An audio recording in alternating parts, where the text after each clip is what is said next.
Hi everybody, welcome back. Patricia here with Living Even Keeled. Part of living an even keeled life is eating that way as well. And in December, I did not eat very well balanced at all. I was indulging in all of the cookies and candies and treats. So at the beginning of January, I did sort of a detox or a reset.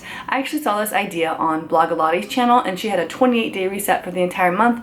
I didn't do that. I just kind of took the first week of January to sort of reset the way I like to eat. So what I did was I omitted 5 main things: alcohol, sugar, processed foods, gluten, and dairy.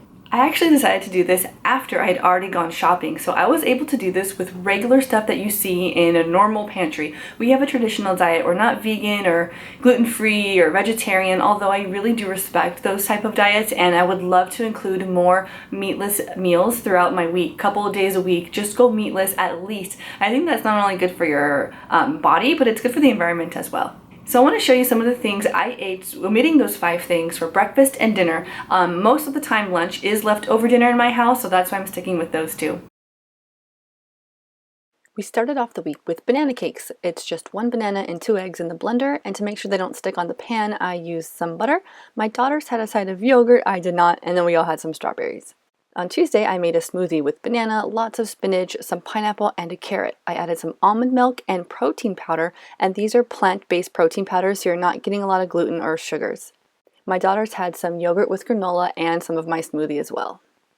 On Wednesday, they had yogurt parfaits with banana, strawberry, blueberry, granola, and yogurt. I felt like all of that was a bit too much for me, so I had 2 hard-boiled eggs with salt and pepper and a gluten-free corn tortilla with some avocado.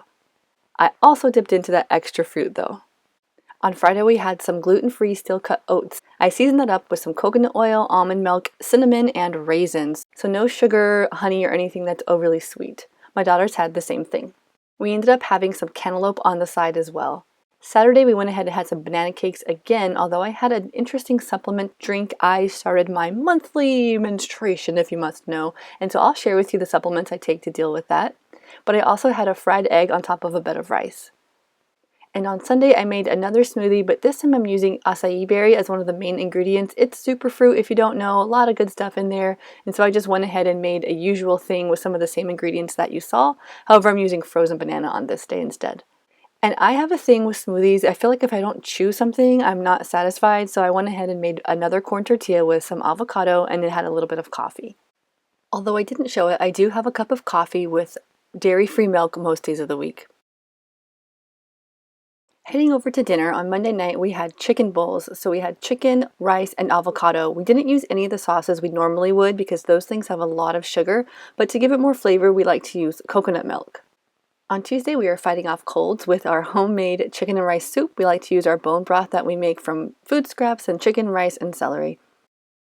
On Wednesday, we had some skirt steak with a side of black beans, mango, cucumber, and again with some more avocado.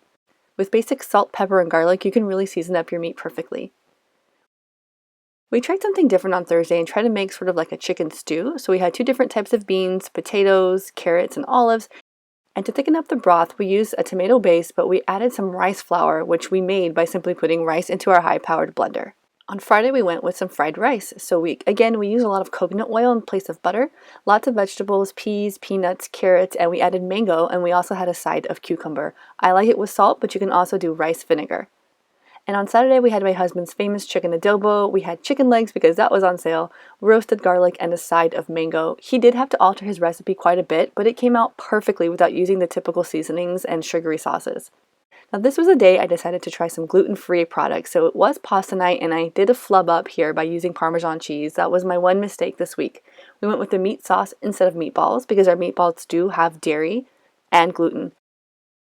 And I tried this different gluten-free pasta. It was pretty expensive compared to regular pasta, but if you're in a pinch and you have a craving for pasta, it's a good switch.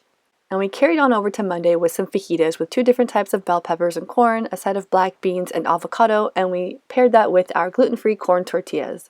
Now I didn't show you what I snacked on and what I like for dessert, so I'm going to show you that in a separate video. So if you're not subscribed, be sure to do so you don't miss it. But snacks and desserts and like the 8 o'clock TV time, that's when I really have to practice restraint, telling myself no, those are the times where I want to reach for chocolate and sweets and some of those things that aren't exactly good for us. So this was a very simple thing to do. Just by omitting those things, I didn't introduce anything new or outstanding, anything that I normally wouldn't purchase for my meal plan. I do want to introduce some new things into my family's diet eventually. As I'm going forward in January and February, we're going to try and make some switches with the way we eat. So if you and your family have ever reset or sort of fasted or omitted things, let me know any tips and tricks you have in the comments below, not just for me, but for anyone who wants to read it. This is something that sounds really complicated and hard to do because when you're hungry, you don't want extra rules. So trying to find that right balance between eating well and eating enough is something that anyone can do just by paying attention to what they eat. So thank you all for watching. I hope this inspired you in some way to find the balance. If you're new here, feel free to subscribe. I post videos on Tuesdays and Fridays. However,